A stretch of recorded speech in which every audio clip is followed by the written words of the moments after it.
nobody doing it better. Y'all some lightweights, Malik Wright, up all day and all night, pushing all the buttons up to something till it's alright. He looking at it from all sides and angles, got a stripes on his body like he played for the Bengals. Oh man, there's no one discussing it. They came, they stayed, they either did it or done it. Man, I love it, cause all they ever do is win. So kick that, relax, the TWS.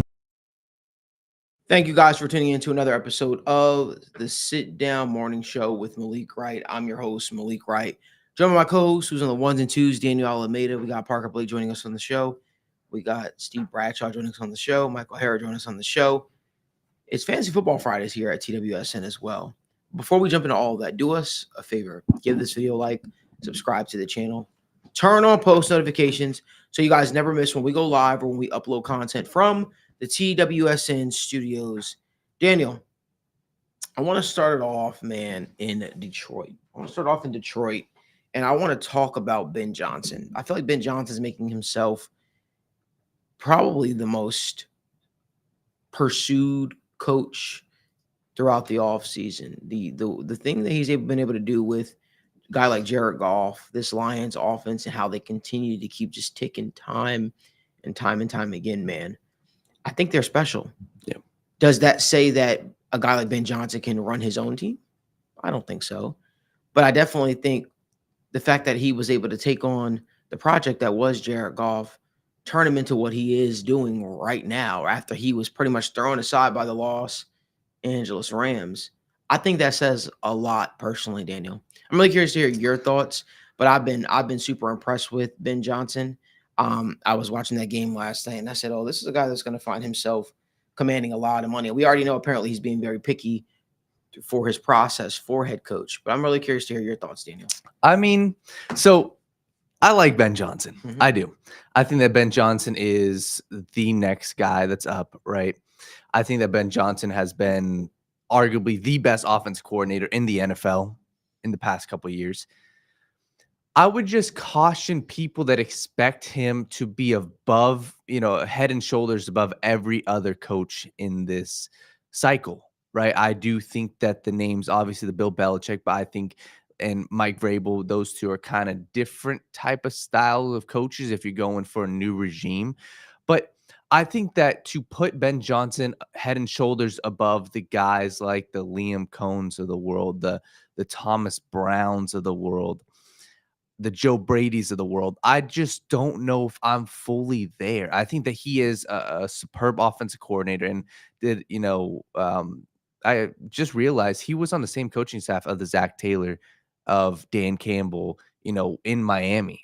He was their tight ends coach over there, worked his way up through the ranks, spent 7 years over there. So he's been, in the league for a long time. And actually, Zac Taylor had huge praise for Ben Johnson in 2022. He was like, hey, I've been trying to hire Ben Johnson for, the past couple of years, but Dan Campbell on the staff do a very good job retaining the talent.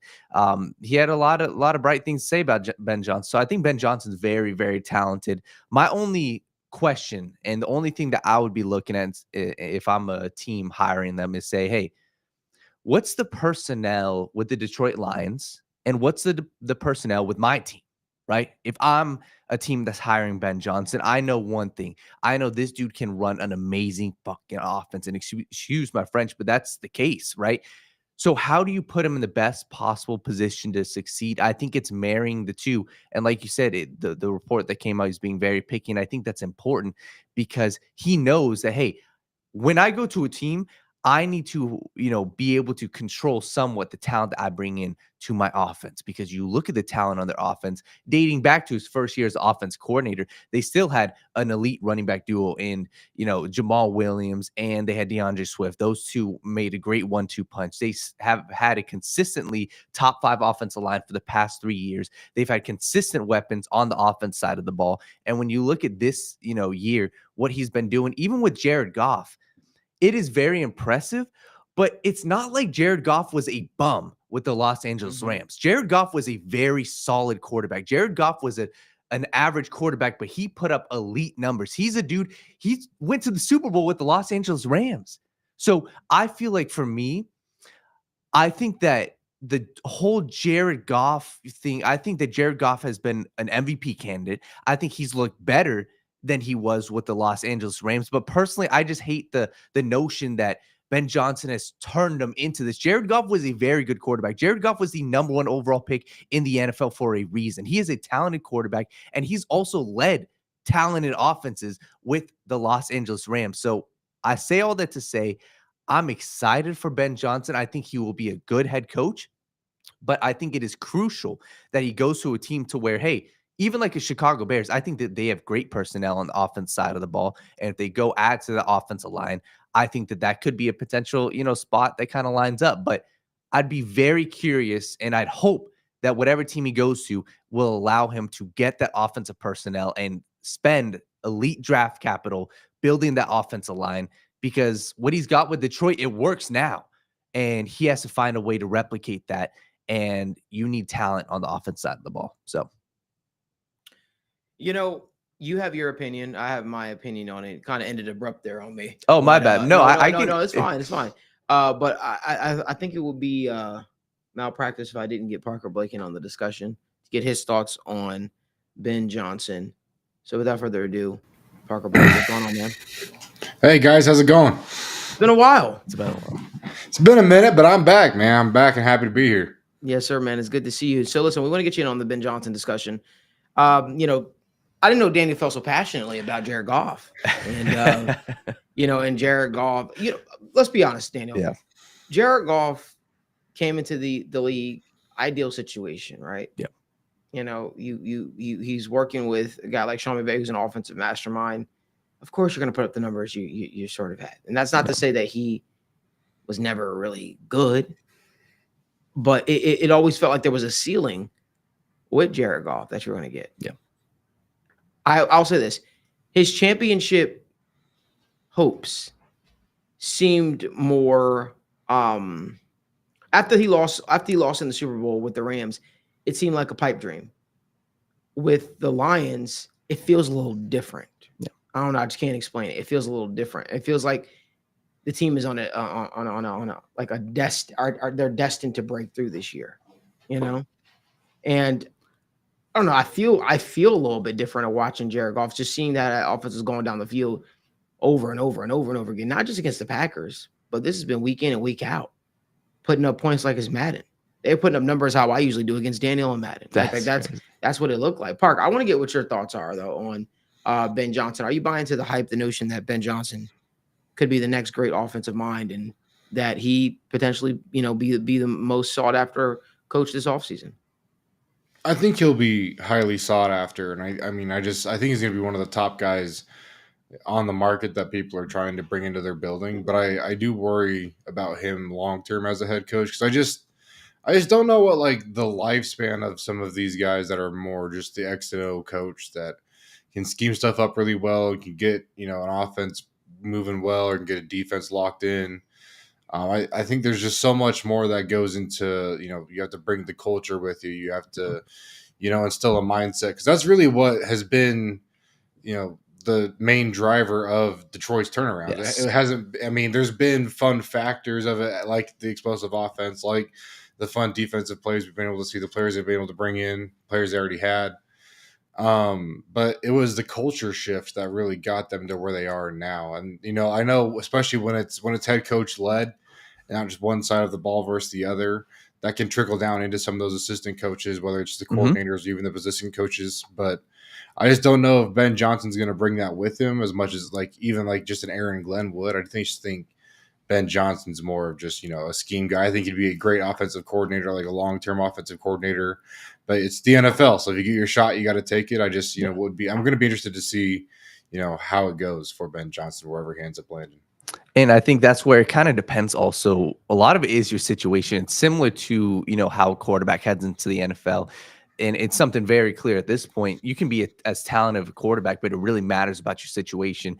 And I think that I've kind of pinpointed, for me at least, I'm looking at and saying, hey, he needs to go to a team that has that personnel on offense. Because if you can build that type of offense, and you can build that consistency, and you can build that confidence in your entire team in general, I feel like you're on a good pathway to success. But if he goes to a team, without good personnel, if he goes to a team where they don't add to the offense, this offseason, how's the rest of the team going to be looking if your offense starts sputtering at the beginning of the season? So I think that it really depends on what team he goes to. But I think that he was very smart, and this is why I will applaud him. This past year, he didn't rush it. And I think it was very smart. And obviously, you have to capitalize when you have your opportunity to be a head coach. But at the same time, if you've got a good situation like he had in Detroit, I think that it was a smart move, and obviously hindsight's 2020, but it was a smart move to stay in Detroit for another season with the personnel that you had, with the consistency and the confidence that you had in your staff, because now, just because you were a sought after head coach last year, you still are the same thing this year. So he definitely is the cream of the crop when it comes to, it seems like, these new teams, these teams that really have a young quarterback, mainly, like the Chicago Bears or even like the New York Giants. But I'd be curious to see what teams really go out and interview him for this year's cycle. I think it hurts the fact that he's being like, Adam Schefter did report and several other people reported that he's going to be very, very picky with who he sits down with, what teams he interviews with. Because this is a guy, let's be honest with you, he hasn't made in Detroit right now, right? If they can keep putting up the offensive points that they're putting up and be able to, sustain this over a long period of time, I think that this could be a situation in which Ben Johnson stays in for quite a while. It's almost reminiscent to Josh McDaniels with the Patriots. Remember how many years he didn't want to leave New England? I mean, that was after he failed in Denver, but he stayed. He even duped a team that had him on a plane and all this kind of stuff like that, and was like, yeah, nah, I'll change my mind, I'm going back to New England. I mean, this could be Josh McDaniels reincarnated. That's what this situation could be. It could be that all over again, which brings me to an interesting crossroads, because usually when coordinators do stuff like that, when they have all these demands before they even sit down with a team, they're usually really not that good. And usually lacking something from a head coaching standpoint. Josh McDaniels had all these things put into practice before he took the job. We already knew he was a good offensive play caller, but before he sat down with a team or even agreed to a deal with a team, he had to have it pretty much made. And I wonder if a guy like Ben Johnson is in a very similar spot, because he clearly thinks that, hey, I got the offensive chops, I have all the power to make a call, to ask for a certain amount of money. I think that there's going to be some team out there that's going to be willing to throw that at him. Will it be a team like the Chicago Bears, right? Does he see the allure in working with a guy like Caleb Williams? I have no idea, man. But I do believe that this situation is very reminiscent to a Josh McDaniels thing. And I would just caution people that are all clamoring from them. Usually when guys have all these demands and stuff like that, it's usually because they're lacking something from a leadership standpoint as a head coach. Park, you got anything you want to add on to that? Am I wrong there? Yeah, no, I think that's my thing. That's what I've been saying. I just think it's you can be there schematically and be this, quote unquote offensive genius, and they love pairing those guys with if you have that young offensive nucleus so they can bring you along. But is Ben Johnson going to help, a guy like Caleb Williams learn how to handle himself in the league? Or is Ben Johnson just going to, take his scheme to that, organization and hope it works out for him? Because if he's not able to, correct things, fix players, or again, instill that culture shift that some of these bad teams that are looking for head coaches are going to need. Like, I mean, we've even talked about it with like the Jacksonville Jaguars. Like if that job opens up and you get a Ben Johnson down there with Trevor Lawrence and the tools that they have, available in Jacksonville, does he really still shift the mindset that's down there? Do they shift the, quitting early on games that you can see out of some of these teams? And I don't know. I again, schematically, he's a great coach. I worry about what he brings to a locker room. Yeah, and I think that's where the final thing I'll say is when you look at what makes these other coaches great, like when I look at Mike Vrabel, I feel like Vrabel knows his deficiencies, and in Tennessee specifically as well, he was able to hire people around him to do those jobs for him. And I feel like that's it, and I hate to say it, but it's the unknown when you're hiring a coach who's never been a head coach. It's a different ballgame than being a coordinator. You are literally the head man. You are the one who's assembling your staff, and you got to focus on, hey, if you can delegate and Ben Johnson can delegate the right way, he could be a very damn good head coach. But it's going to be, hey, put the coaches in the right position to where, hey, everybody's got their role. And if shit goes south, because it always does as a head coach, you have to be able to right and steer the ship. And that's what I'm curious, because it feels like with the Detroit Lions, Dan Campbell is the one who steers the ship. And maybe this is just from an outside perspective, but he's the one who really steers the ship when it was going south, when they did lose 7 straight games, 2 seasons ago, when people were calling for their coaches' jobs. Dan Campbell was the one sitting up there steering the ship. I'd be curious, and it is a question mark, will Ben Johnson be able to steer the ship when stuff goes south as a head coach? And that's my biggest question mark. Yeah, man, it's going to be interesting to see what happens the rest of the way. If you guys do this favor, give this video a like and subscribe to the channel while you're here. We greatly appreciate you for making us a part of your morning routine. Parker, I'm going to jolt on over to the NBA really quickly. Right. I want to talk about the Lakers real quick, Daniel. Lakers are sitting at 12-10, and they just keep dropping games over and over again. They're on a 2-game losing streak, an embarrassing loss to the Miami Heat, an embarrassing loss to the Timberwolves. And all JJ Redick can come up and say is, we need more practice time, apparently. That's what he's saying. The Lakers need more practice time. You know what I think is happening? I think that the Lakers did a poor job the last couple of seasons really trying to execute how this roster is going to look without LeBron James. And I think right now they're relying on a 40-year-old player to be the engine that ignites this team on a consistent basis. Anthony Davis has proven he could be dominant, both sides of the ball, offense and defense. He has proven that when he is on, he is on, but when he is off, he is off. And the Lakers tend to struggle on those numbers. Also, the part that kind of hurts them is outside of LeBron, outside of Anthony Davis, who is going to be that consistent scorer? I even will say at this point, LeBron James isn't going to be your primary scorer night in and night out. He's not going to be. Right. There have been games where LeBron James gets like 15, 16 points. And to be honest with you, in today's NBA, that's just not enough. You need another guy that is going to be able to put on the offensive cape and take this team to the next level. They don't have that. They're relying on role players, guys like Austin Reeves, right? Who I like Austin Reeves. He's won me a lot of money through the years. But the fact of the matter is Austin Reeves is what he is. Then you look at a guy like Dalton Connect. You're now relying on a rookie to provide you with that. D'Angelo Russell is probably the most inconsistent player. I think about it, man. And, the losses have started to pile up time and time and time again now for the Lakers. Dan, I'm really curious to hear what your thoughts are on the whole Los Angeles Lakers situation. And more importantly, what do you think they need to do in order to get this thing corrected? I'm going to be honest.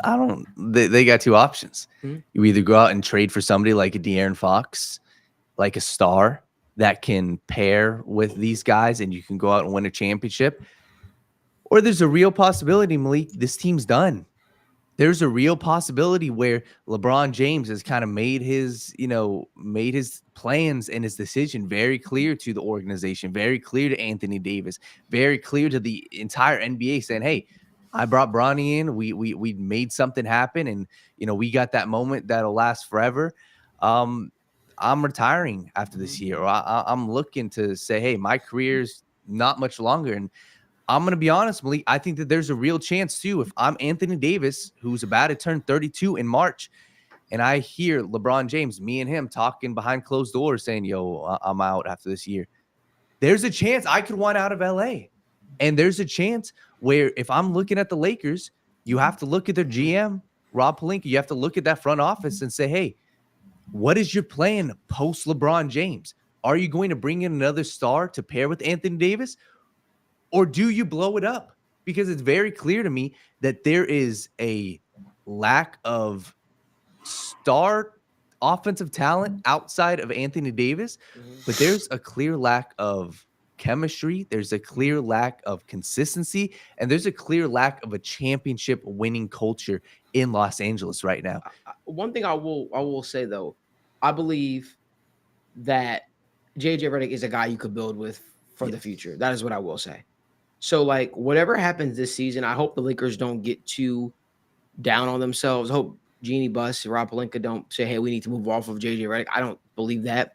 I think that you have gone through multiple coaches now with LeBron James, and maybe it's just at a point now where you need to shake this team up to a degree. You can't worry about what suits LeBron, even though LeBron James is your superstar on the team, even though you built this team in LeBron's image in a way. You can't worry about what it is because soon or later, LeBron has started to increase chatter talks about leaving, retiring, the whole 9 yards, right? And be honest with you, if I didn't see LeBron James playing the rest of his days with the Los Angeles Lakers, he wouldn't have signed the new deal that he signed, right? I think that was a mistake on his part. I thought that was, it was a premature decision he made, but he must have had some insurance that hey, we're gonna go out there and we're gonna bring in Bronny. We're gonna draft your son, right? We're gonna bring your son in, and we're gonna make him a two-way player for us, the whole 9 yards, and we'll take care of him. Because that's the only thing I could think that was attractive for LeBron to stay in LA. You had other options. Like he's at the point in his career where he could latch on to one of these contending teams, right? And just be a viable option for them. He's at that point of his career. I don't think it's realistic to think LeBron James at 40 years old, I said 43, at 40 years old, could carry the mantle of a team time and time again and expect it to be the results to be a little bit different. But I do believe in JJ Redick. Yes. I do agree that JJ Redick probably needs more practice time. But you got to ask yourself, all right, you're playing back-to-back games. You're playing a lot of games in a short span of days, and then you're also practicing. What type of toll does that take on a guy like Anthony Davis, who's been injury prone? What type of toll does that take on a 40-year-old LeBron James, who has been dealing with foot injuries for like the last 4 seasons, right? And then you get to the spot where those guys don't seem like they're consistent, or those guys can work with how things are currently structured. I don't know if there's any star, unless you get an actual another superstar in here that would come in and basically overtake LeBron James as that offensive scorer and be able to work in tandem with Anthony Davis. I don't know if you're winning anything special. I also don't know what a package of D'Angelo Russell gets you. D'Angelo Russell, Austin Reeves, or whoever, or maybe Rui Hachimura. I don't know what those guys get you, but also, are you willing to sacrifice depth, right? Bench depth, wing depth. Are you willing to sacrifice all of that for the sake of just trying to open up a window? Because if you go out there and you trade for a star right now, which I think Dalton Connect could be in time, not superstar. I want to make sure I'm clear about it because, Daniel says there's a difference between superstar and star. If you go out there and you trade for a star right now, well, what does that look like? What does that do to the depth of your team? Because right now the Lakers remind me very much of the Raptors the last couple of years before they went out and they traded a bunch of their guys. You look at the roster and you say, wow, there's a lot of good names. There's a lot of notable names, a lot of guys that we know. Good defense, guys that could shoot the three.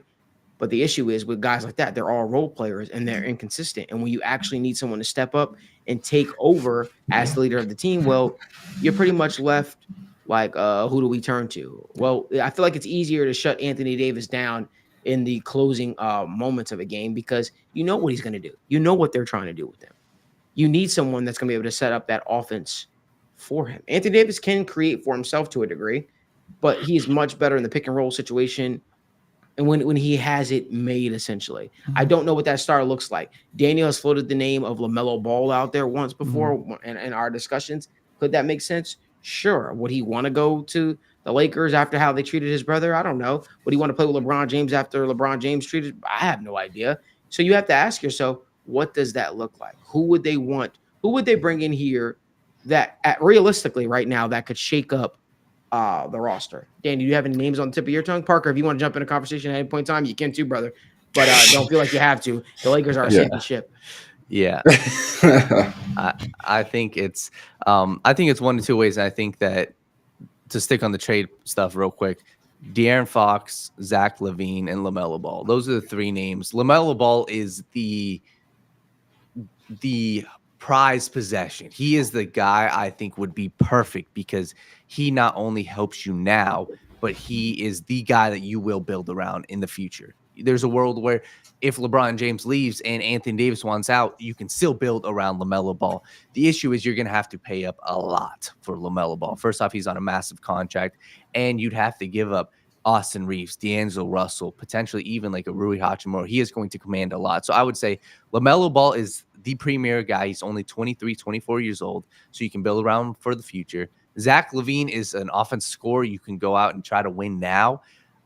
He helps you for a couple years. I just don't think he's a superstar. I think he's a very good scorer. And De'Aaron Fox. De'Aaron Fox is a guy, he's got 2 years left on his deal. Sacramento Kings are kind of, all over the place. They brought in DeMar DeRozan. It's not working out right now. So I would say it's one of those 3 guys. But if not, Malik, I think that the point that you said about JJ Redick, and once again, I've been very high on him. There's no person who comes out of, the opportunity that he had, the podcast that he had, the lifestyle that he had to be a head coach just for LeBron James. I think this dude is in it for the love of the game, and I think this dude is in it to at least see this through. So I would not be shocked if this doesn't work out, if they don't try to trade for somebody, if they trade Anthony Davis and they go for a full rebuild. I'm gonna go deeper. I'm gonna go deeper. I'm gonna say something, bro, that I've never said before. If the Lakers continue to falter like this, at what point at management do you pretty much sit down, you have a conversation with LeBron James, and you ask him, where would you want to go? At what point at management do you say, we realize you want to win a championship. We're probably not in a spot where you can win a championship. Maybe it's best to ship LeBron James somewhere, because LeBron isn't just playing just to play at this point, right? He's obviously trying to win championships. He had the cool moment where he played with his son briefly, and then it came and went. Yeah. I think there's a realistic shot that the Lakers and LeBron James could entertain a trade. Listen, LeBron James is all about doing things that have never been done before. He's never been traded before. He's never been remotely close to being traded by certain teams before. But I also think that if you're going to do a rebuild, and if you're serious about building a rebuild, it's probably better to get something of value for LeBron James now than to let him just retire. Yes. That's just my thought process. Let me ask you a question. I love what Gary Jellison just said. He said LeBron back to Cleveland. Let me throw out an idea for you. What if the Lakers did do that? Right? What if they did, got a couple of picks back, but they also traded a guy like Darius Garland? Right? There's been some issues with his consistency. Right? Does that make sense? It could. I would need more. But if I was the Cleveland, I'm not breaking up my tandem right now. I'm not breaking up my tandem from LeBron James. I'm not doing that personally.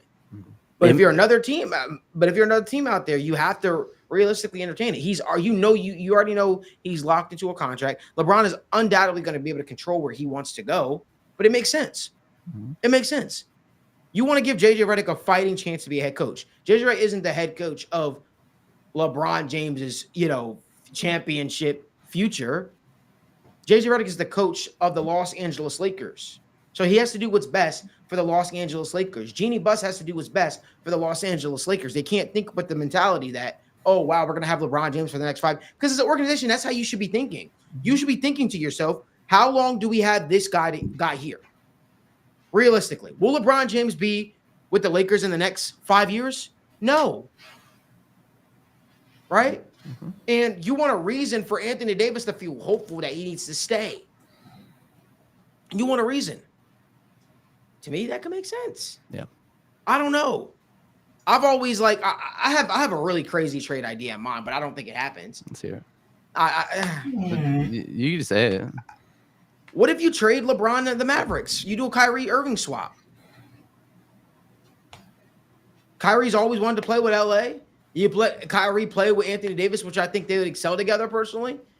Let LeBron play with Luka. I don't know. Yeah. I think both of those teams, that'd be a win-win situation. I think if both of those teams wanted to play with each other, they would have played with each other. Both of those guys would have played each other since Cleveland days. They would have played with each other by now. That's just my thought process. That might sound crazy. No, I don't think the thought process of a potential trade for they're definitely missing a big man. They're definitely missing a consistent big man. Right now, you're relying on Najee Marshall, PJ Washington, Daniel Gafford. Come on now. Yeah. No, for sure. I think that it's like you said, I think that you see how the rest of the season, the season progresses. And if they continue to go on this downward spiral, I would definitely entertain a Anthony Davis trade, LeBron James trade. Well, but you don't have to trade Anthony Davis. Yeah, but you don't have to.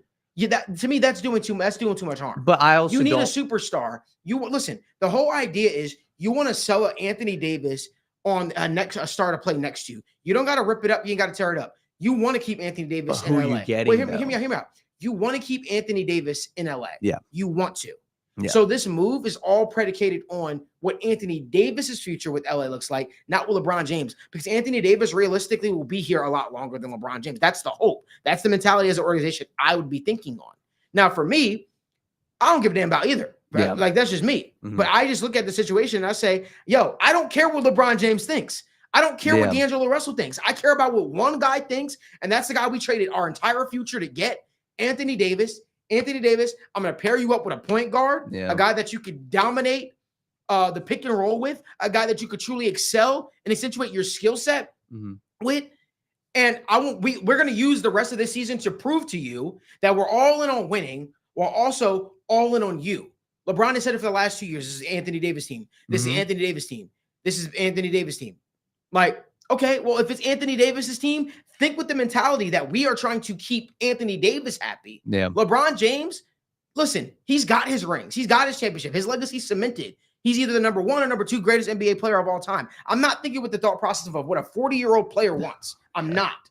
I'm saying to myself, yo, if I could trade LeBron James and get slightly younger and get a Kyrie Irving or get a young player that could make a difference on our team, I'm doing it. I'm calling teams like the Houston Rockets and saying, yo, y'all have a crazy core there. You have a crazy core there, but it seems like it's a lot of names and y'all don't know what to do with it. Hey, how about we swap some guys out for LeBron James? I'm calling the Mavericks and saying, yo, I'll give you I'll give you LeBron, Kyrie Irving. Give me a couple picks. Give me another player or two. I'm doing that. I'm calling the Golden State Warriors saying, well, Bron and Steph always wanted to play together. What does it take to get that guy over there with you guys and get us some to recoup some assets? That's what I'm doing. I'm calling the Cavaliers. There are strategic teams that I think make sense for a LeBron James trade. And I never thought I'd be in this position or the spot to call for a LeBron James change, but I think we're entering into that territory. Listen, it's easier to swap one guy out, right? And recoup a bunch of assets and a bunch of picks and a bunch of players that can help towards your future versus trading the whole pie. This isn't LeBron James from the Cleveland Cavaliers 2015.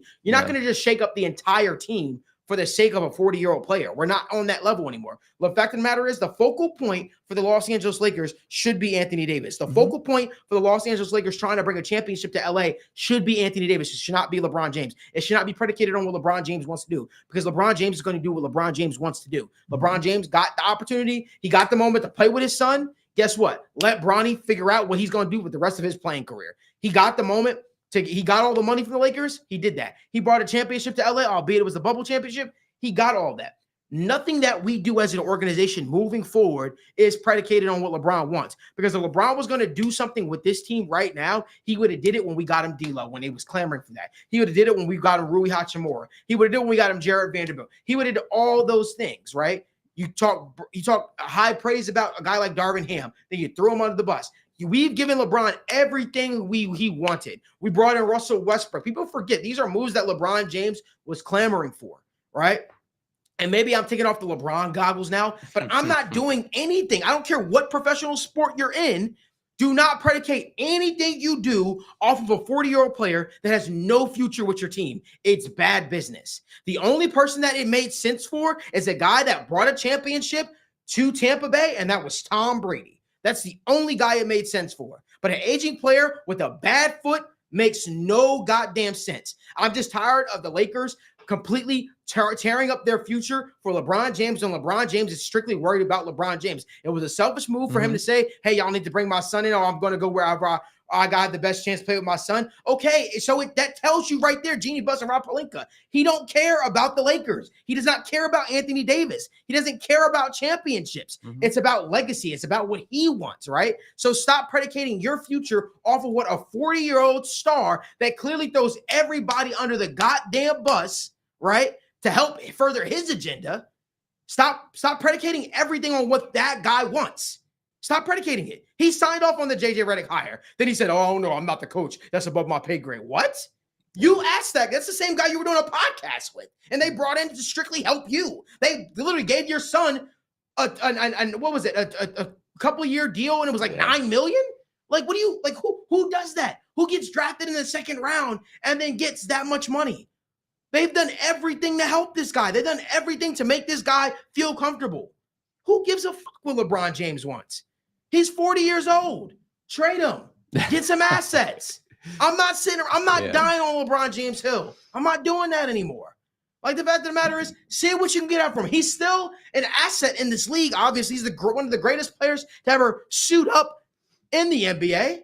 But don't predicate your future on what he wants. Who cares what he wants?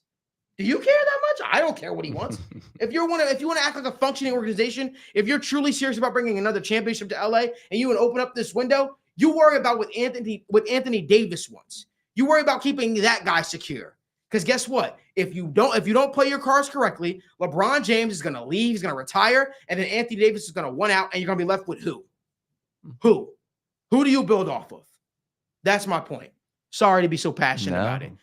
Yeah. Anything else you want to add to that? I mean, I think you got it out, man. I think that not much else I could really add to that. I think that you kind of made it clear, and it makes sense. The Lakers have no path right now, and their path, I think that the fact that you brought up LeBron is worried about himself. And Jay Locke, I'm not ignoring the problem. Rob Pelinka is an issue, but you got to realize Jeannie Buss feels tied to Rob Pelinka because they have a close relationship because she don't know how to run a basketball team. Respectfully, she doesn't. So she puts a lot of faith on Rob Pelinka. And regardless of what you think, Rob Pelinka has bought himself so much goodwill and good faith with the organization because he was the catalyst for LeBron trade, for the Anthony Davis trade, and they brought a championship to LA while doing so. So he's going to be here, right? So you have to think in the here and now. What's going to help the Lakers? What's going to help the Lakers open up their championship window? And even more importantly, what's going to help the Lakers be able to keep their superstar big man, Anthony Davis, in the fold for the foreseeable future? That's my thought process. And Sean Brennan says also, why is it any of this on JJ Redick? Because it was on Darvin Ham last year. Before that, it was on, what's his name? What's my man's name? That coached the Suns. Tyronn Lue. Huh? Oh, Tyronn Lue. No, Frank. They won the championship Frank with Vogel. Frank Vogel. Like, it's been on everybody besides LeBron James. This has been on everybody. It's exactly how I feel about it's exactly how I feel about the Sixers and Joel Embiid in the process. Like, the fact of the matter is, they've done everything to sort of try and help LeBron James, and it has gotten them nowhere outside of the bubble championship. It's time to move forward. It's time to usher into a new era with Anthony Davis. Towards the end of his career, you need to simply focus on trying to keep Anthony Davis happy. That's just my thought process. I didn't mean to talk about this so long. I really didn't mean to, but something just came over me just now. Maybe it was the Celsius hitting. I have no idea, but something came over me to be passionate about that and pretty much say, if the Lakers want to be serious about bringing a championship together, they've got to do what they've got to do for a guy like Anthony Davis. And Sean Brennan says the Lakers haven't drafted well, signed players well, or built their team well. This is a Lakers problem. Now, I disagree wholeheartedly with you. I think they've added a lot of talent, and I think LeBron James had a lot to say in who they brought in. What's the kid that they brought in that they don't give any playing time to, the point guard?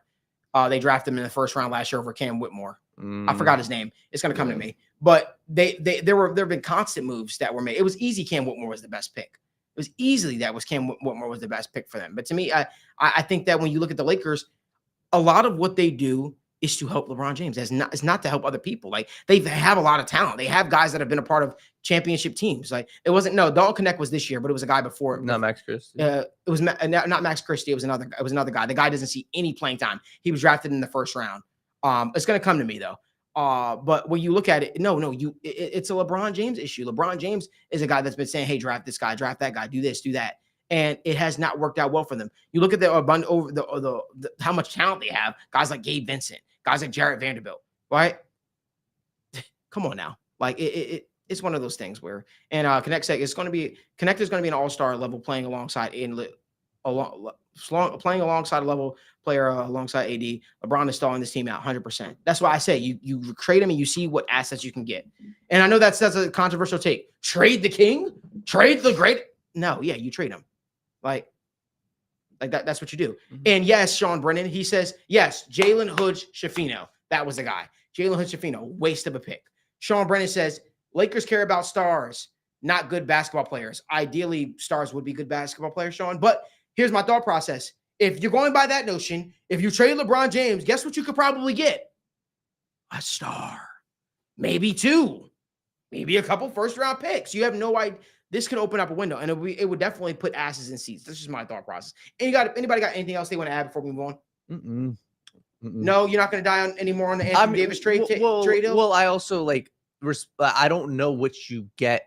Like, I think that the LeBron James trade is important, but like you don't trade them both. No, I don't know. Like for me, I just don't know how you keep Anthony Davis healthy. I don't know who you get. Like the ideal place for me is the Warriors. I think we could realistically see LeBron and Steph play. I just don't know Kuminga and Jackson, Trace Jackson Davis. I just don't know if those are enough for me, like to pair with Anthony Davis. Why not? But first of all, because if I'm a Lakers, I'm not doing that personally. Yeah, I agree with you. I'm not doing that. What does Jonathan Kuminga get me? Yeah. What does Jonathan Kuminga get me? Ideally, I want a ball dominant point guard, somebody that can handle the ball, somebody that would excel with Anthony Davis, not somebody that would take away. Like Kuminga is talented, but I think he should be still on that roster. Yeah. To me, I don't even know if the Warriors have the assets that will be necessary to get a LeBron James, but that's fine. Ideally, Garry said that the Jazz should trade for Parker Blake. It's a lost cause. I've already given up. But I like the Kyrie Irving to the Kyrie Irving to the Lakers for LeBron James. I like that personally. I think that makes sense. If I'm the Mavs, though, do I want that? Why not? Because I just don't. Do you think Luka and Kyrie, with the talent that they had from a big man perspective at the wing, do you think they could win a championship? I think that's a better shot than you swap out LeBron James this year. Maybe. Think so, but I think it's close, but I don't. I think you're I think it's a trade-off. I don't think it does. I don't know. That's just my thoughts. Yeah. No, it makes sense, but like I just also like from Garry, Sean, stop talking. Okay, stop talking, brother. What are you talking about? Listen, every topic that we have, it's going to be based. It's going to be situational based, brother. It's going to be situational. It's also a different sport. It's a completely different sport. Every organization situation is completely different. There are some things where it is a coach's fault. There are some things where there is a player's fault. It's important to have this conversation. The fact of the matter is the Lakers have a LeBron James problem. They do. They do at this point. A lot of the moves that they made have been to help LeBron James. They traded away their entire young core because that's what LeBron wanted them to do, to get an Anthony Davis. You forget they had Brandon Ingram, right? Who's super talented. They had Alonzo Ball. They had a good young core together, albeit it wasn't bringing them championships, but they realized they had to do something different.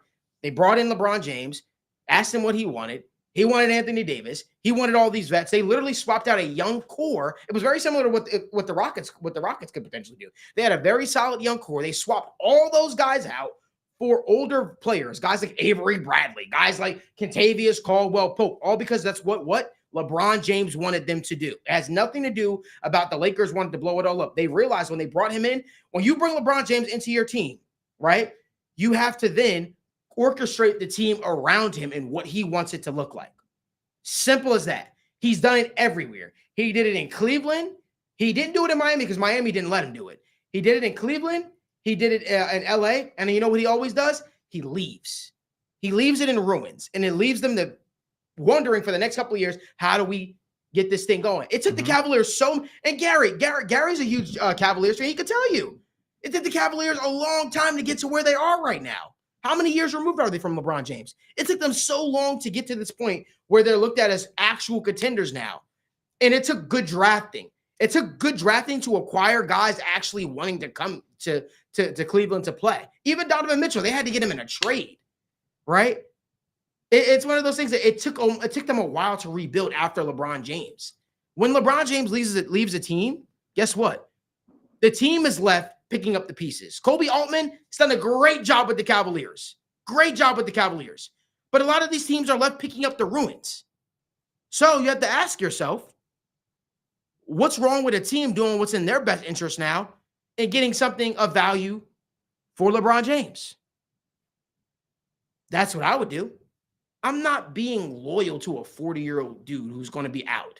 Just my thoughts. That's my thoughts. Bravo to the Cavaliers that they were able to build life without LeBron James and actually build a legacy. Because for a while, when people thought about the Cleveland Cavaliers, they thought about LeBron James. Now, they think about how this Cavaliers team looks super impressive. They still ain't better than my Boston Celtics, but hand clap to them. They were able to rebuild and do what they're doing. Anyway, if you guys do us a favor, give this video a like, subscribe to the YouTube channel, turn on post notifications so you guys never miss when we go live or when we upload content from the TWSN studios. Do we still have our NFL topics in for today? Okay. I want to move on over to who are the teams to beat in the AFC in the NFC. Parker, I want to let you talk because I've been talking a whole lot. Who are your teams to beat right now? Realistically, let's start with the NFC first.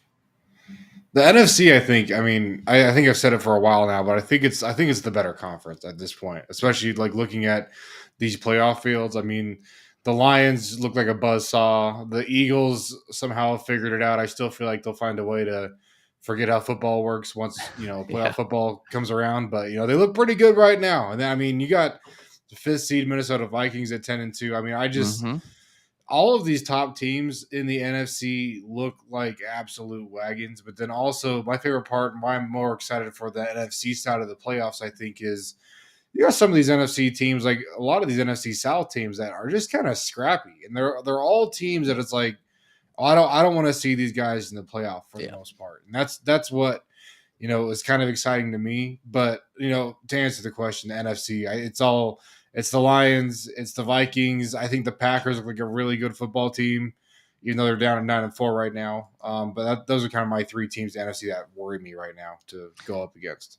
No, for sure. And I think that's kind of where I look at it too. I think that it's weird though. This year, it's going to be kind of the thought process of these are the teams that have quote unquote choked in the playoffs, right? The Detroit Lions choked in the playoffs. Philadelphia Eagles in the past have choked in the playoffs. And now there's no 49ers here. And it's going to be a new team, right? The Green Bay Packers, same thing.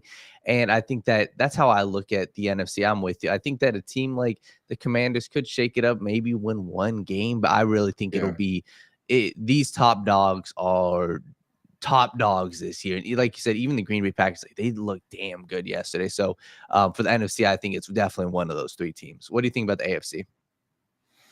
The AFC is the one where I think that's going to have the more exciting playoff race because I think a lot of these teams are kind of on the same level. If you have your week and the other team doesn't, I feel like it can turn into a blowout really quickly. But if you get 2 teams that are able to show up or just don't show up in the same weekend, I mean, I think there's more parity in the AFC. I mean, obviously you got to keep your eye on the Chiefs, especially when they're a team that's just able to find victories like we've been talking about all season. I feel like everybody's been talking about all season. When you're talking about a team that can just find ways to win at the end of games, you always have to keep your eye on them because you just got to close out. That's the hardest thing to do with the NFL. But I think the Buffalo Bills will look like one of the strongest teams in the AFC finally. They stopped getting the preseason hype. That was all crazy, and they end up being a good football team. So maybe that's what they needed. Or just Josh Allen to, not be all that they have on the offense. But, I think the Bills, and honestly, I think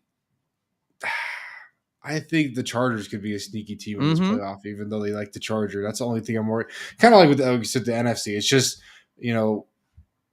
our bias based on what have you done for me lately is going to get to us with some of these teams, I think, as people come out and start predicting games. But I think the Chargers are going to be a fun team to follow. Yeah, their team, it kind of sucks a little bit because I'm such a huge fan of their team. But I also feel like they're just missing personnel right now. And I think that's really what's going to plague them this year. I think that they're a team where, and obviously that's the hope for them is, hey, next year you can replicate that. But it's like, man, it really feels like they've got a window like right now. And that's why it's like, man, you're just missing guys on the offense side. You can't rely on Ladd McConkey for 12 targets a game. The offensive line's been a little banged up. They've looked a little rough the past 2 weeks. And the Steelers are another team, like scrappy team, I think can win one playoff game. And then obviously you got the Kansas City Chiefs. Their team, I'm curious to see what happens with them in the playoffs because they're going to likely get the 1 seed right now, it seems like. And they don't look like they should be the best team in the AFC. No. And that's what I'm curious to see. They're the team that's going to be like, man, is this another year where somehow, some way they find a way to win 2 playoff games? And they're not the best team in the NFL, but they find a way. I think it's going to come down to, I don't even know if it's going to come down to the Bills. Like the Bills are the team to beat, but it's like, man, I just don't know if they can do it in the playoffs against them. Could the Ravens do it? I don't know. So the AFC really is a crapshoot in my opinion. And we just got to see who comes out on top. But us talking about playoffs, I wish we were talking about a certain team in the playoffs, but we're not. But we're going to talk about them.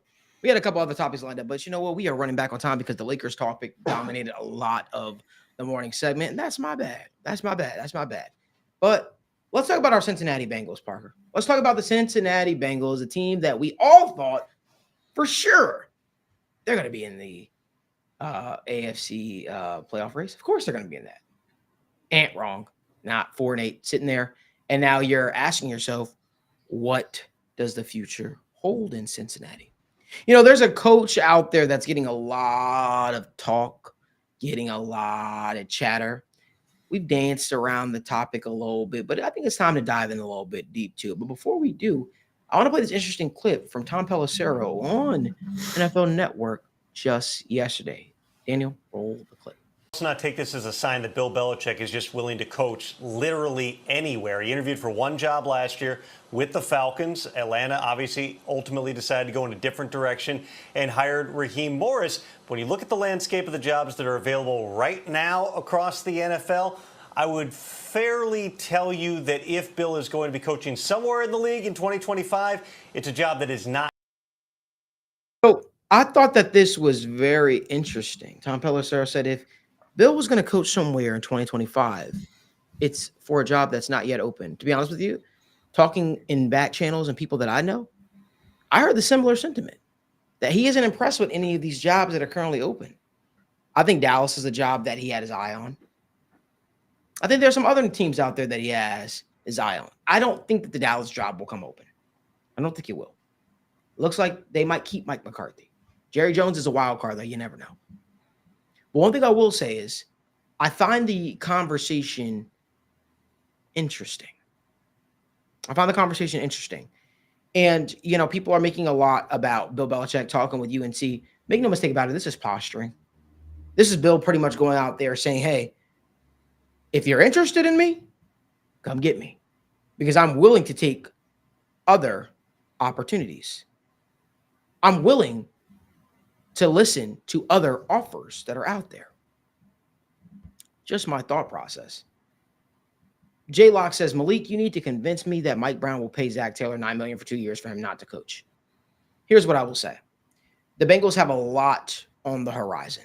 They have Jamar Chase's contract coming up. Joe Burrow's contract is about to kick in. They need to figure out what they want to do with a couple of stars. They need to remake their entire defense. More importantly, they have a stadium that needs an upgrade. About to do a whole new stadium, apparently. You don't do that. You don't put asses in seats if your team is losing. Mike Brown is also turns 90 years old in August. If they want to win, the time is now. If they are going to be aggressive, the time is now. All the chatter that I hear out of Cincinnati is change is coming. I'm not saying from a coaching perspective. I was just told expect change. That is what I was told. I will also share with you the notion that this conversation that Zac Taylor is talking with upper management and talking with the front office, and they're on the same page. Him and Duke might be talking, but from my understanding, family's going dark on the coaching staff. That conversation have not been fluid. That's all I can tell you. I don't know what that means. It could mean jack shit. I know with Marvin Lewis used to meet with Marvin Lewis every single Monday, and they would talk things through. I'm not saying Belichick is coming to Cincinnati. I'm not saying anybody's coming to Cincinnati. All I can tell you right now is the Bengals are not happy with the product that is on the football field. And I'll tell you even more. If you could look at the defensive coordinator, you could look at position coaches, all that's fine and dandy. Those changes probably would happen. But if the Bengals get to 10 losses on the season,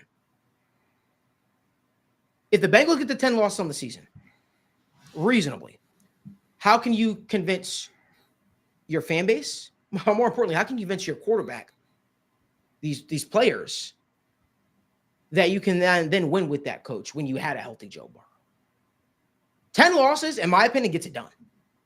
10 losses on the season there's no more conversation to be had. It's abysmal. You're supposed to have 10 wins, not 10 losses. For me, I personally think that it's inevitable because missing the playoffs with Joe Burrow as your quarterback, Jamar Chase having the season he's having, Trey Hendricks having the season that he's having, is inexcusable. It's indefensible. That's not a hot take. What makes y'all think the Bengals, right, are comfortable with them sitting at 8 losses on the season? What makes you – do you think the Bengals are going to run the table? Unless you think the Bengals will run the table, I don't know what we're talking about here. It's bad. 4-8 is bad. You have 4 wins late into December on the season, and you think change ain't happening? And you think change ain't happening? That $9 million or whatever they're paying Zac Taylor, you really think that's going to be enough to make them say, yep, we want to run that back again with that same team? No. There's no shot. I would be utterly floored because it's a hard sell. 10 losses in a season is a hard sell. And I think it's realistic that they could get to 10 losses in the season, Park. No. I think it's very realistic to think that they're going to have a hard time. I told you, I said, listen, if they lose this Chargers game, if they lose this Ravens game, I could see things breaking. Games that we saw as wins, I could see flipping on their heads. My thought process, man, I think that Zach and company have a shot to say, I think they have a shot to save their jobs. I really do. But it would take seeing colossal effort from the team personally for the rest of the season, potentially even running the table. It's about how you look. Are they going to give up on the coach? Are players going to speak out? These are all things that are going to factor in. I don't think anybody is safe. I don't think anybody is safe. Nobody on the coaching staff is safe. No job is set one way or the other. I know people are friends with people on the coaching staff. Let me tell you right now, nobody on that staff is safe. Firing a coordinator, firing position coaches ain't going to get it done. It's not going to get this fan base back on board. And there is a real conversation to be had about who would you be able to get in here realistically that could create changes to this defense and then create changes to the staff. Daniel, what are your thoughts? Yeah, I think that when I look at this team, I struggle. I'm with you. I think my biggest takeaway is I struggle to see how there's not change, especially when you look at the rest of the schedule, right? If they were to win out, okay, sure. But still, you still have 8 losses on the season. You still didn't make the playoffs. The expectation was to be in Super Bowl contention. You didn't make the damn playoffs. And for everybody discussing, talent acquisition, this coach, that coach, we have to start with the principle of what do you do with this coaching staff? Then we can address the Belichicks. Then we can address the Ben Johnsons. I'm of the belief, man, like you can't rebound from this. And I'm of the belief this is year 7 of Zac Taylor. This is year 5 of Zac Taylor with Joe Burrow healthy. And I just struggle to see, man, how you can rebound from this. I don't see it. I don't see it. And I think that's just what it comes down to. You have a window with your quarterback right now. You have a window with your star wide receiver where you have to capitalize on it. What world do you rebound from a 7-10 season? I don't see it. And you got the Cowboys. That's a tough game. You got the Denver Broncos, the Steelers. If the Steelers are still in playoff contention, and if they're still in contention, they're still playing their guys. Week 18, that's going to be a tough-ass game. If they lose 10 games, man, go in 7-10, have a top 10 pick with a healthy Joe Burrow and Jamar Chase, it's wraps. I'm sorry. And I struggle to see if you're a fan, look at what the organization, there is no way the organization is happy with the way that things are going. Last year, maybe they said, hey, and it was a built-in excuse, Joe Burrow was hurt. And that was a widely known concept. This year, it's not that. When you have national pundits, Stephen A. Smith, Pat McAfee, everybody's talking about the Bengals, and everybody has the same sentiment. This team isn't getting done, and they're wasting a season with Joe Burrow and Jamar Chase. That's my number one thing is saying, hey, regardless, even if I think at this point you still might have to get rid of this coaching staff, let it play out and see if the team will rally behind them. But I'm with you. 10 losses, and there is no way I'm bringing back Zac Taylor. And that's my thoughts on it. Parker, what do you think?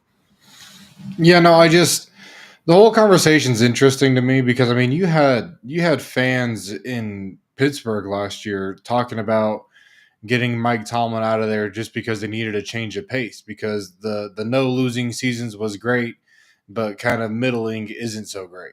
Yeah. And that's where they felt like they were. You had Nick Sirianni, who was coaching playoff games last year, thinking that he could get fired after a playoff win. Mm-hmm. Like and then you go to the Bengals and we have out of the playoffs. there's people caping for a guy that has, that you're in December with 4 wins. You're one game from effectively being eliminated from the playoff race.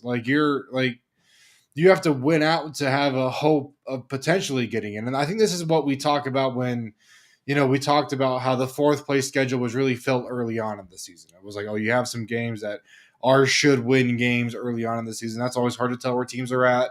The Commanders look like a decent team now. The Patriots had a little bit of a run. But even then, it's just like you can't get off to a slow start. And then now when you're in really the meat of your schedule where you have a lot of tough games, you have a lot of teams that are fighting for something right now, and you're trying to get hot. You're trying to use one of these games as your, like you said, like your rebound game and try and get your momentum back and believe in the team again when you have to go undefeated to, again, have a hope and a prayer to get into the playoffs because you're going to hold maybe a tiebreaker over the Broncos. Hopefully that's like what you're playing for right now is a tiebreaker over the Broncos. I don't know, man. It's just, and that's where, again, it's all about, there has to be, on losing teams, that gets to a point where if you lose enough games, you have to go in with a new head coach and change the culture, change the mindset, and remotivate your team. Get that. You have to redevelop that buy-in, and you have to get these guys to believe in the team right now because they see the same things we do as far as national media goes. They know that what people feel about the team, or about the direction, how they feel about the direction they're going. And again, when everyone's saying you're wasting this MVP caliber season from Joe Burrow, like that's going to start chipping away at a lot of things internally over time. No, for sure. And real quick, people are discussing, Ben Johnson, Bill Belichick, and especially, no one's going to pay Bill Belichick. I hate to break it to you, Ben Johnson is likely going to break the bank as well. Oh yeah, Ben Johnson's asking for 10 for 10 a year, I believe. He wants a similar deal to what Gruden and McDaniels got. The Bengals aren't paying him that. You're crazy. And it's like, that's where, at least right now, while we're having these discussions, I feel like it's important to, I don't view that as the important talking point, right? They won't pay Belichick, so let's go after Ben Johnson. He's the guy. No, that's not the talking point. The talking point is, number one, would they move off of Zac Taylor / should they? And two, what are they looking for in their new head coach that Zac Taylor wasn't giving them? What are they looking for in their new coaching staff that this coaching staff wasn't giving them, that forced them to get rid of them? And I think that that's where our answer will lie. And I think, like I said, breaking the bank for Ben Johnson, you're going to have to break the bank regardless. You're going to have to do something you haven't done before, right? You're going to have to pay Zac Taylor to sit at home. That's what you're going to have to do if you want to change things. And if you want to change things, I hate to say it, you might have to be forced to. Or if you lose 2 more games and you're at 10 losses and nothing else changes, what are you doing? And I just also struggle. Maybe I'm giving them too much credit. I struggle to see how much that they're going to pay Burrow and Jamar Chase in the next couple of years and think that they wouldn't even entertain change.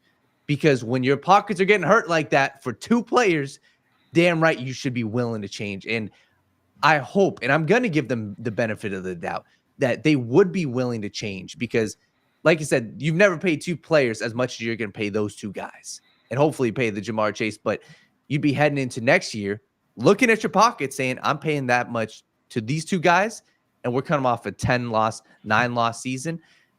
I should definitely entertain change. So I guess, Parker, real quick, then, what does your thought process on what it would take for this coaching staff / do you think that it's salvageable? If you're looking for turnover, you really don't know, right? Like, is it something dramatic like a 10-loss season? Is it like hey, there's no reason this team should be missing the playoffs 2 years in a row, even though there were extenuating circumstances? Or like, I don't know. I don't know what it takes, to be honest with you. I like to say it's just, you missed the playoffs, even if it's off a tiebreaker, and you say, hey, we shouldn't even be we're not this tier of team. We're a better team than this. We need to be a better team than this. So I don't know exactly where it goes from there. And as far as retaining what you currently have, I don't know. I haven't supported the staff, since they brought Zach on. I thought it was a weird hire. And then since then, it's been a weird kind of path they've been on, outside of accidentally making the Super Bowl 1 year and then having a really good run the next. And then, just ending just short. how do you fall off like they have? And that's I think that's the biggest thing for me. It's consistently they've started slow, and then just honestly, just a crazy roller coaster ride that it's been. It's been fun, but I think you can use this as a transitional coach. You don't need to have this be the final destination that you have to take this team. Yeah, and I think just one last thing I want to say real quick. Like, obviously, the front office and talent acquisition is important. The part for me, and this is where I go with a head coaching search, it really is about winning close games, man. And that's the one thing I can't get out of my mind. And I can't get the stat of 1-6 or 1-7 in one-score games. I'm sorry. When I look at other teams around the NFL that win one-score games, that win close games, I can point to them and say their offensive line isn't the most talented. Their wide receivers, they're relying on a fourth-string wide receiver, but they win close games. So for me, for my philosophy, when I'm looking at if the Bengals were to move off of Zac Taylor, I want somebody that, hey, I know this dude wins close games. I know that this dude, because that's what I think this team is lacking. Yes, I do think that they're lacking a lot of talent. We talk about it on the defense side of the ball. I think they're lacking a ton of talent. I think that this team can win. I think that this team is a playoff caliber team. And if you're in one-score games, I think that falls, a lot of it has to fall back on the coaching, and it has to fall back on the head coach. And I struggle to see how you lose this much in your division. I struggle to see how you lose this much at the beginning of the season, how you lose this much in one-score games, and that doesn't fall back on the coach. So that's just for me, when I look at what's going to take this team over the top, I really look at these one-score games, and I don't think that it's a fluke. I think that it's kind of changed, but I don't think that it's a fluke. I also want to just reiterate to people, Marvin Lewis' situation is drastically different from Zac Taylor's situation.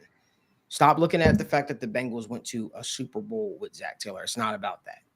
The fact of the matter is Mike Brown and Marvin Lewis had an incredible friendship. Mike Brown was the Marvin Lewis' first coach that he had success with since his father's passing, since he took over the team. So we have to deal in reality here. He brought you out of the 90s. He brought you out of the lost decade, so to speak, and brought respectability to the team. Of course, you're going to be hard-pressed to move off of that coach. That's what built him so much goodwill, so much good faith. They were able to get players that wanted to play here. It was the first time Cincinnati was truly respected in over a decade. So, yes, it was hard to move off of a guy like Marvin Lewis, who was who brought in so much change. So much change within the organization and brought respectability back to the team. People also forget Marvin Lewis was one of the most sought-after assistant coaches in the league that year, and the Bengals were able to land him. He was a very great defensive coordinator, right? And the Bengals were able to land him. And there's a reason why Marvin Lewis stayed as long as he did. He truly had a friendship with Mike Brown. It was like it became almost like family. With Zac Taylor, again, it's a little bit different. You realize you had to make change, and part of me thinks Mike Brown probably didn't even want to make the change, but realized he had to because it didn't make business sense anymore. So with this, again, not saying one way or the other, I don't believe the same notion that people have about Marvin Lewis and Zac Taylor are alike. The fact of the matter is they have never had a quarterback like Joe Burrow. And you have to start thinking long-term, if we keep that guy, we'll be able to keep Jamar Chase, Joe Burrow, and players alike engaged. Will players want to come to Cincinnati? Coaches want to come to Cincinnati. I think a lot of people have a lot of fear built up because Marvin was here for 16 years. What I'll say is, don't be surprised. I don't think anybody is safe. I think 100% they're subject to change. So that's just my thought process. I think that this organization listens to the fans a lot more than y'all think they do, especially in the day and age of social media. They listen to you. But if y'all keep saying, "Oh, they're not going to make changes," you're just falling right into the narrative. That's just my thought process. You should want better. You should want change. You shouldn't want to settle for the status quo. But look, man, we've been talking about this for quite some time. Make sure you guys give this video a like. We have over 100 people in the chat. Give this video a like, subscribe to the channel, and turn on post notifications so you guys don't miss when we go live or upload content. Park, I want to thank you so much for joining us on the show, brother. We'll be seeing you next week. Sometime. It might not be Tuesday because we're definitely doing the recap show Monday night for the Bengals-Cowboys game. and we won't be doing a morning show on Monday. But we'll definitely be seeing you next week to talk things through. Maybe I could try to convince you to stay up a little late past your bedtime to join me on the recap show so we can talk this thing through, brother. You hit me up anytime. I just love talking ball with y'all. And even though it's been a frustrating season, there's always fun topics to talk about. And, it's always just good to chat with my guy, Malik. So hit me up anytime, Man, brother. appreciate you, brother. Thank you so much, man. We'll see you. Thank y'all. Have a good one. Now, again, it's Fantasy Football Fridays here at TWSN. It wouldn't be Fantasy Football Fridays. We're bringing the guys in a little bit later, and I apologize for that. But I want to make sure we bring Mike O'Hara, Steve Bradshaw, and as people call them, the law firm for the Fantasy Football Friday discussion here at TWSN. How we doing, guys? Good morning, Malik. How you doing? I'm doing good, man. It's been a lot of Bill Belichick talk here in Cincinnati and a lot of other conversations that's been taking place, but it's Friday morning. I know a lot of the discussions about the head coaching stuff, but I'm really looking forward to seeing if we can extend the best safety tandem in the league, Von Bell and Geno Stone. Oh yeah, sure. That would definitely do the trick. How we doing, Steve? How you doing, my man? Good. I'm excited to be back. It's been too long with Thanksgiving, everything else, so I'm ready to be back, part of the law firm. Man, yeah, we're happy to have you back. I'm happy that you're also embracing the name. I love it. Okay, I love it. All right. Well, Daniel, the floor is yours, brother. Beautiful. All right, so let's go to some of these fantasy football talks. And man, this is the part of the show where fantasy football specifically. I mean, it's about to be playoff time. So, I guess first thing is, how are you guys doing in your fantasy leagues? We'll start Mike and then Steve. So far, so good. I'm set to make the playoffs in the majority of my leagues. Obviously, a handful didn't go as planned, but you can't win them all. But as long as I take down a championship or two, that'll keep me happy. And then monitoring the best ball teams throughout the rest of the season. What about you, Steve? Really good, actually. I'm making the playoff in essentially every single league, except for my home league. But to be fair, that's because everyone else that I'm trying to compete against knows about all my stuff and can see all my rankings, all my players I want, and then they just screw me over half the time. So there's a built-in excuse there. There you go, built-in excuse. But at least you're making the playoffs in decent amounts. So it's a good season. At least you're playing the game. But week 14. We got a bunch of games on the slate. So let's start off. We'll go one by one. We'll go Mike, then Steve. Let's start off with some of you guys' best starts for the week. Give me your guys' best matchups that you guys have, and then we'll get to some of these questions that are in the chat. Yeah, it's not necessarily the matchup, but I just don't want people to be scared off of Juwan Jennings. I know Steve talked about him. I think it was a couple of weeks ago, and I know he's a fan as well. I'm more than willing to make excuses for Jennings in the San Francisco offense over the last 2 weeks. I mean, 2 weeks ago, Brandon Allen under center, and then last week playing in a blizzard in Buffalo. Yep. These were those two games were just the second and third time that the 49ers offense has had fewer than 250 yards of offense in the last 6 years.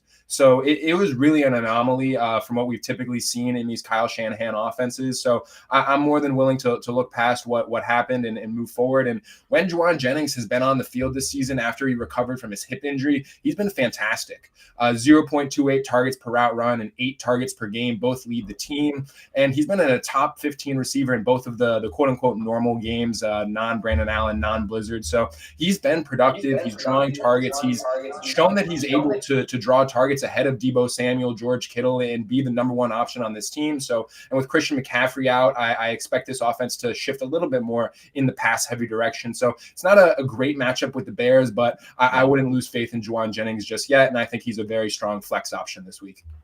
I love it. Steve, what you got? I like that call a lot, by the way. I'm a big Jennings fan, as you alluded to, but someone that I want to start that's pretty polarizing is Marvin Harrison. I think it's been tough to start him all year long. You're dealing with the inconsistency. And I'm not saying he's going to be a top 12, even top 15 receiver, but I think he's at the point where that's a very realistic.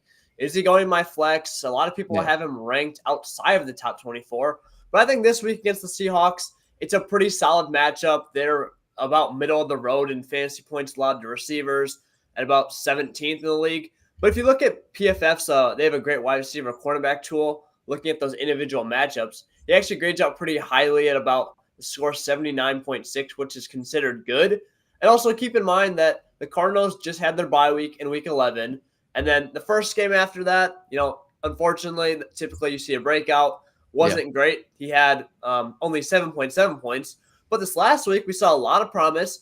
He had 17 points. And more importantly, he had the most targets on the year with 12. Yep. And he only caught actually 5 of them. So I'm expecting that to kind of continue this week in a pretty good matchup.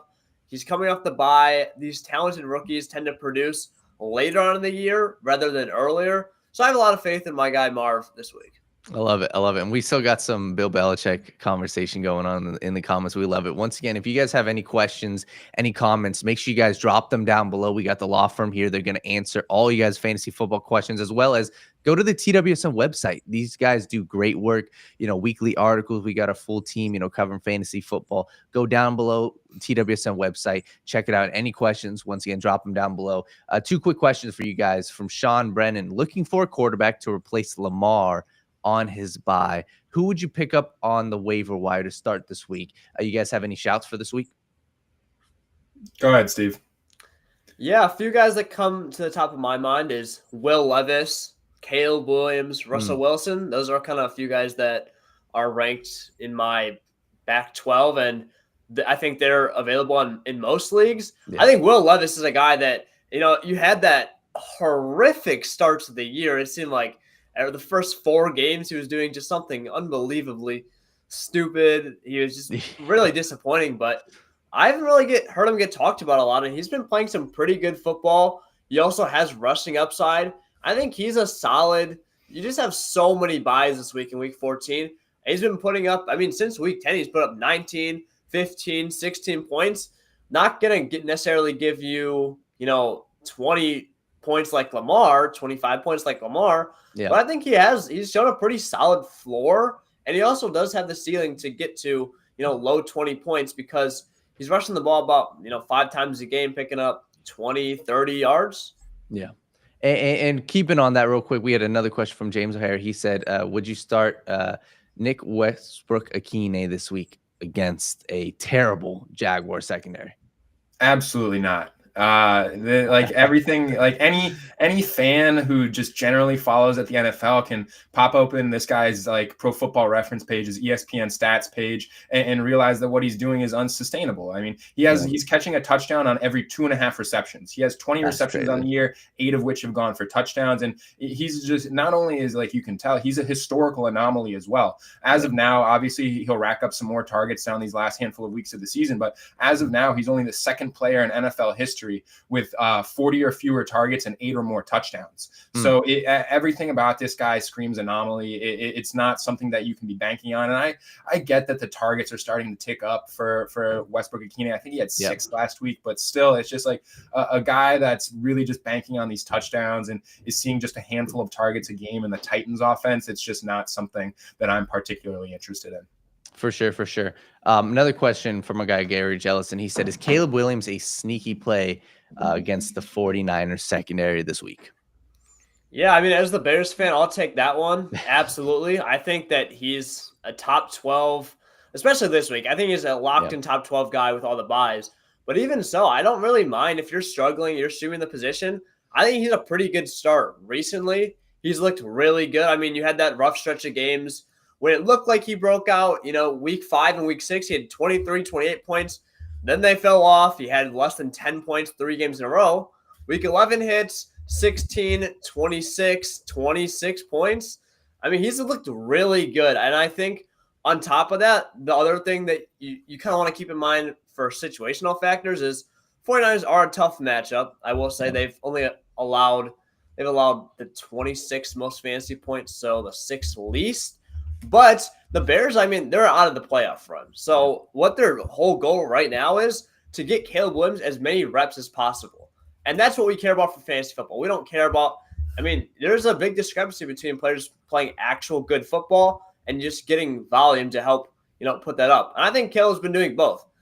Look at week 12. That game did go into overtime, but 47 pass attempts. Last week, though, against the Lions, 39 pass attempts. They're going to be playing from behind likely in this game. And even if they're not, they're going to try and do everything to get Caleb the ball as many times as possible and let him just cook. For sure, for sure.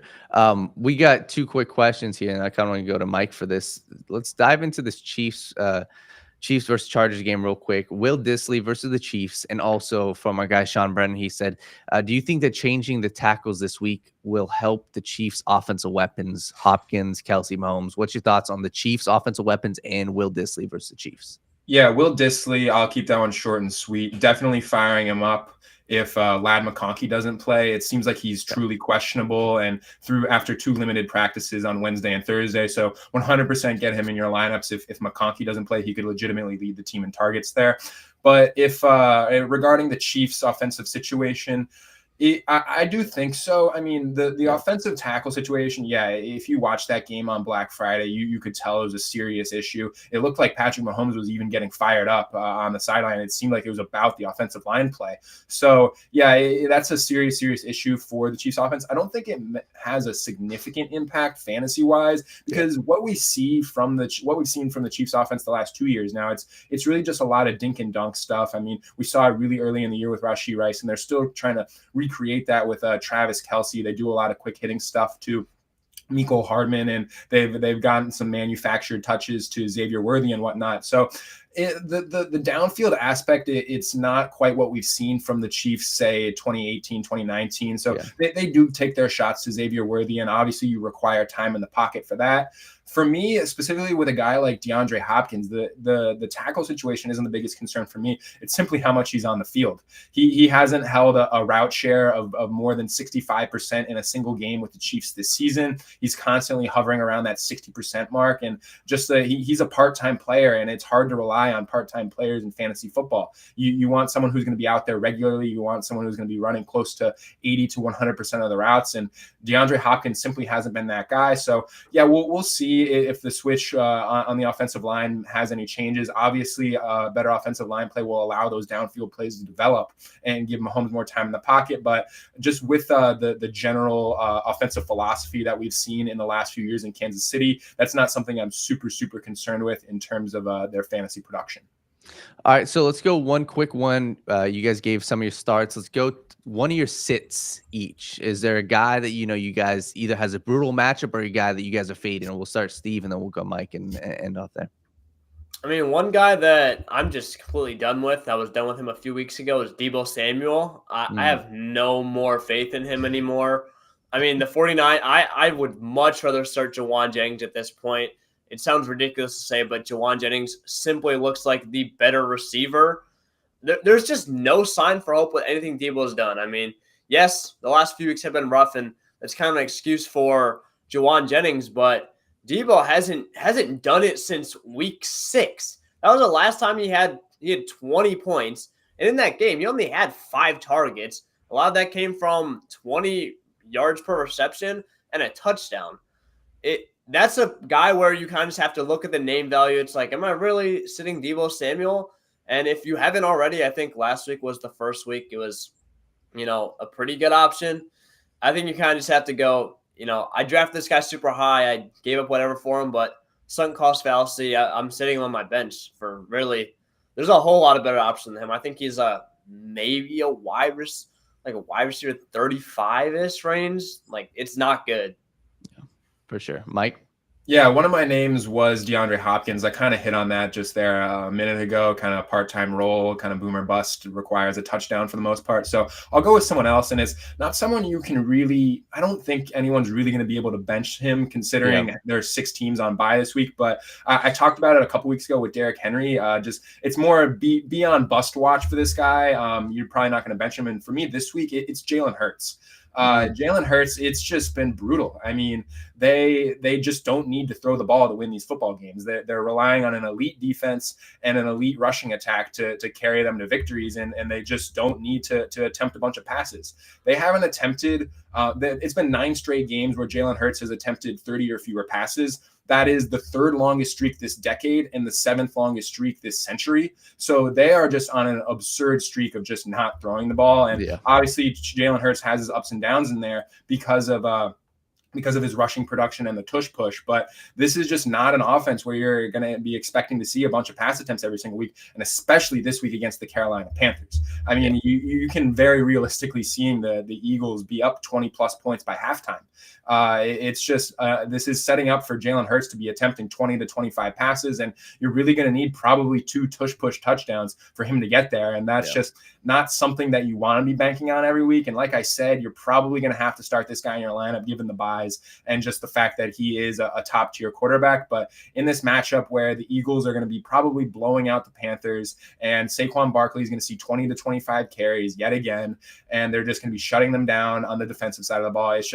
It's setting up for another game of fewer than 30 pass attempts for Jalen Hurts and probably unreliable fantasy production. Yeah.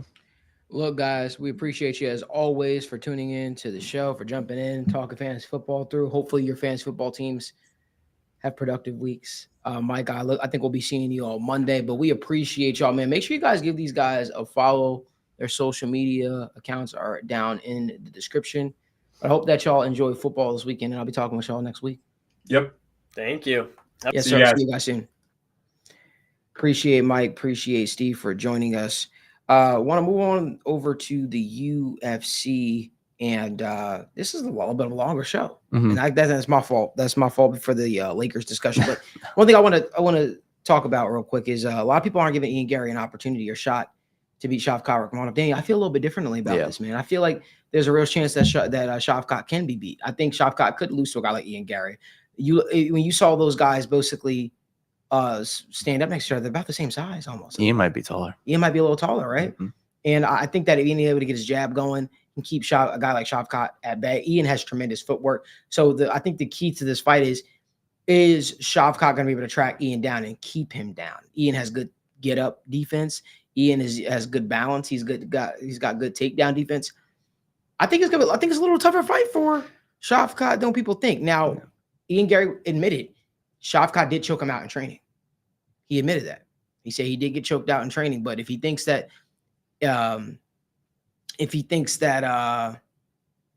that's what's going to win him the fight, then albeit I got something for him, basically. What are your thoughts on that fight, Daniel? But I personally think Ian Garry has a solid shot at beating Shavkat Rakhmonov. It's going to be tough. It's going to be tough for both guys.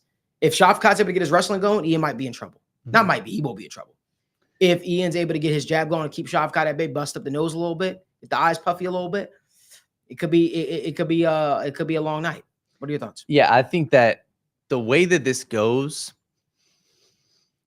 I think somebody gets finished. And I think that I'm just looking at what is the track record of the quote unquote A side of Shavkat Rakhmonov. And his track record is he finishes everybody. He does.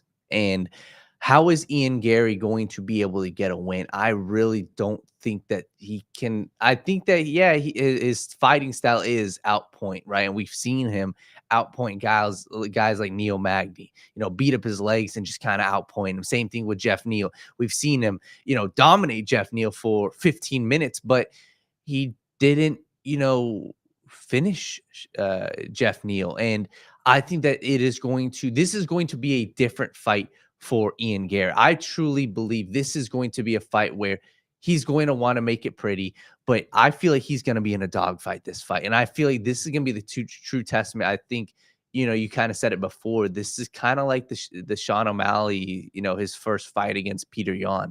This is his, rude awakening fight. And the Jeff Neal fight was supposed to be that, but this is the fight. Shavkat is going to take the fight to Ian Garry.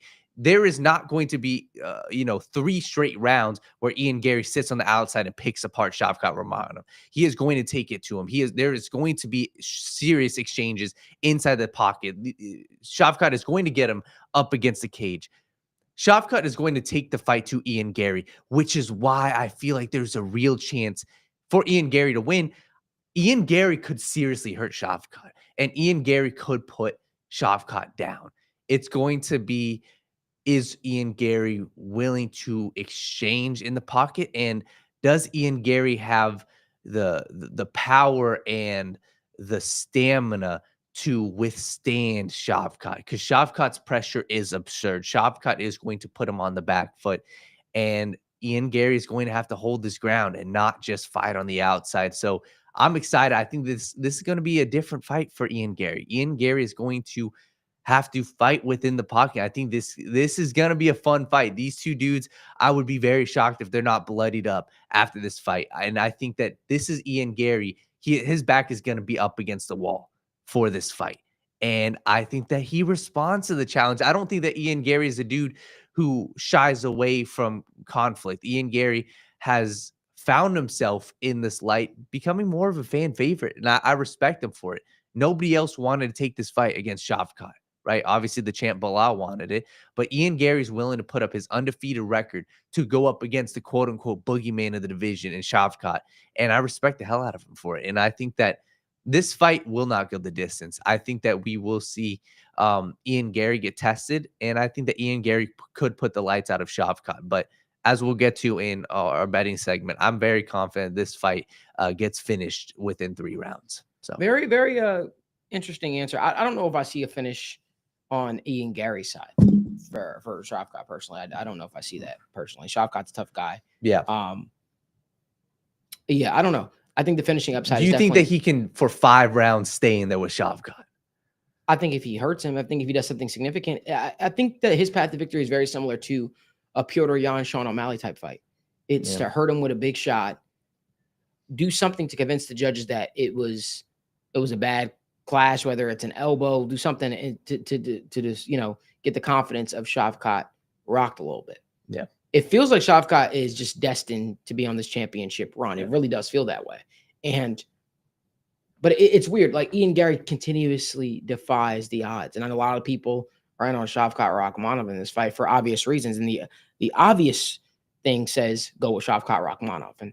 But you know me, I go against the grain always. Remember what everybody said? Ilia Topuria wasn't going to beat Max. It wasn't going to knock Max out. He knocked Max out. And people said, oh, Dricus du Plessis wasn't going to beat Robert Whittaker. I was the only one to pick him. Like I continuously go against the grain here. And it's not just to have hot takes. I really genuinely believe that there is a path to victory for Ian Garry. Man, I see the vision. Here. And I'm just not of the notion that Ian Garry is just a lost cause in this fight. I don't believe that. I think he's going to shock some people. That's just my thoughts. If you guys do us a favor, let us know in the comment section what you guys think. Give this video a like, subscribe to the channel, and turn on post notifications so you guys never miss when we go live or when we upload content. I want to finish it off with the Wright Bet, some of our favorite bets over the weekend. But before we do, Gary Jellison actually asked the question. He said, hey guys, who's the undercard guy to keep an eye on Saturday? I got a name for you. Brian Battle. I don't know what his nickname is now. I think it's the Butcher. It's the Butcher because before it was a Spoo Bear. But Brian Battle has got to keep an eye on. But Randy Rude Boy Brown, who he's actually going against, that is a fun fight. That is a really, really good fight. And the UFC did a lot of good with this card. Personally, is what I think. Daniel, who are some guys to keep an eye on for this card? For sure. I think that's if you guys are new to UFC, I think that is one of the fights where you got one side Brian Battle. Well, I wish we had the clip to put up, but this dude stood in front of the England crowd and talked trash to the entire crowd, cussed out the entire crowd. He is an extremely fun fighter, and that fight is a striker's delight. If you guys are looking for something different, and this is one of my personal favorites, I'm looking at 2 fights, and these are more of the wrestling / jiu-jitsu fight, but you got Movsar Evloev versus Aljamain Sterling. Aljo is former champion. This dude has lost 1 fight in the past 7 years. And he's facing a dude who's, quote unquote, prided as the next top, young guy in the division. So I think that's a very fun fight. And there's one more, on the undercard. It is a guy, Chase Hooper. I'm a huge fan of his jiu-jitsu. I think that Chase Hooper definitely is a fighter, and he's fighting a guy, Clay Guida, who is, a veteran. Clay Guida is an extremely fun fighter. That's another fight that I'm definitely looking forward to. But I'm not looking too forward to I'm looking forward to the fight, but I just think Movsar wins this fight. I think he swarms Aljo. I just don't know what Aljo, he's a better wrestler than Aljo. He's probably a better striker than Aljo to a degree. Aljo's met his match here, and he's fighting a bigger guy. It's not like it's at bantamweight anymore, where he gets use his size as an advantage. I think Movsar wins this fight pretty much going away. I think he's going to make it look pretty easy too against Aljamain. Yeah, I think he's going to make it look really easy against Aljamain Sterling. But I will say this, from the time this card starts, from the prelims all the way to the I meant the French crowd. I said English. Yeah, it's all good. People make mistakes. It's fine. But early prelims all the way to the main card. Guess what? These fights are absolute bangers. I love some of the fights. Chris Weidman versus Eric Anders. Eric Anders actually stood me up on it for an interview a couple of years back. So I've always like literally we had the interview planned and he just did not show up at all. And we had a chance to reschedule. I just didn't want to at that point. But I think that Eric Anders versus Chris Weidman is an interesting fight. His power is going to be an issue for Chris Weidman, but also I think Chris Weidman can make it dirty, can make it ugly. Apparently, Eric Anders had to pull out of the fight a couple weeks back. It was when the fight was supposed to be scheduled. So I always get a little weird when fighters have to pull out of fights because it's like, how are we going to look? Yeah, a couple of weeks removed, especially if it got in the way of training and you were focused more on recovery. So I lean Chris Weidman a little bit in that fight. You got Joshua Van versus Cody Durden. Cody Durden, you're talking about a guy that could drag you to the deep end and make you tired. If you want to know how good Joshua Van is, you're going to figure that out. Chase Hooper versus Clay Guida. Good veteran step up for a guy like Chase Hooper, but I think Chase Hooper was able to go out there, win this fight. Kennedy and Jessica versus Lucas Brzeski. I think Kennedy and Jessica is able to is going to be able to win this fight as well.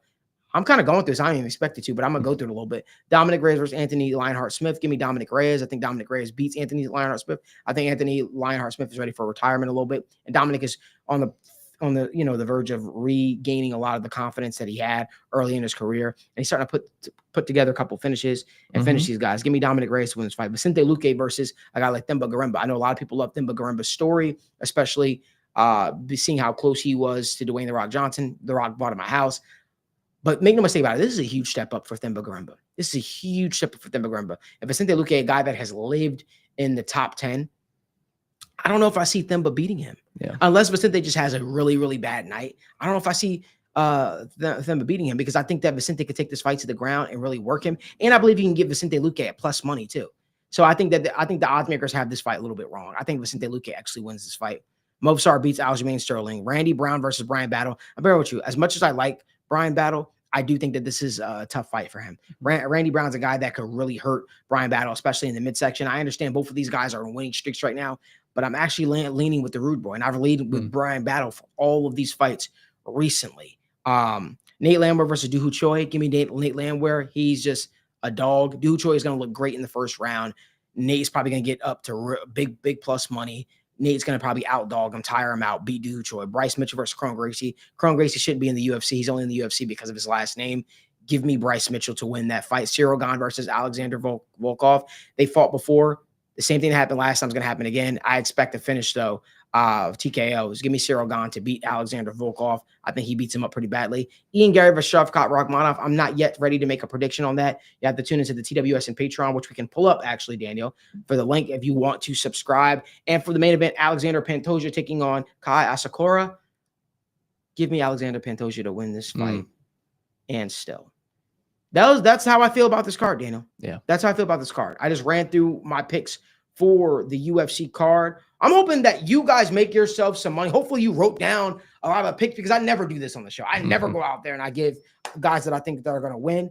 I'll get into detail on the TWSN Patreon for all how I see a lot of these fights playing out from finishes and all that, because there is a lot of finishes that you could expect in this upcoming card. But one thing's for sure, this UFC card is going to be extremely, extremely entertaining. We want to thank you guys so much for tuning in to another episode of the Sit Down with Malik Wright morning show. We were live for an hour and 40 minutes. We appreciate you guys for making us part of your daily routine. We'll be back for the show next Thursday. Next Thursday, we'll be back. But we will be back live on at the end of the Bengals game on Monday night as we break everything due. We talk everything due. We appreciate you guys so much. Remember, there's only one way you should be waking up, talking sports, having the conversation, and that is the right way. Enjoy football. Enjoy sports this week. We'll see you guys next week. All they ever do is win, so kick that, relax, the TW.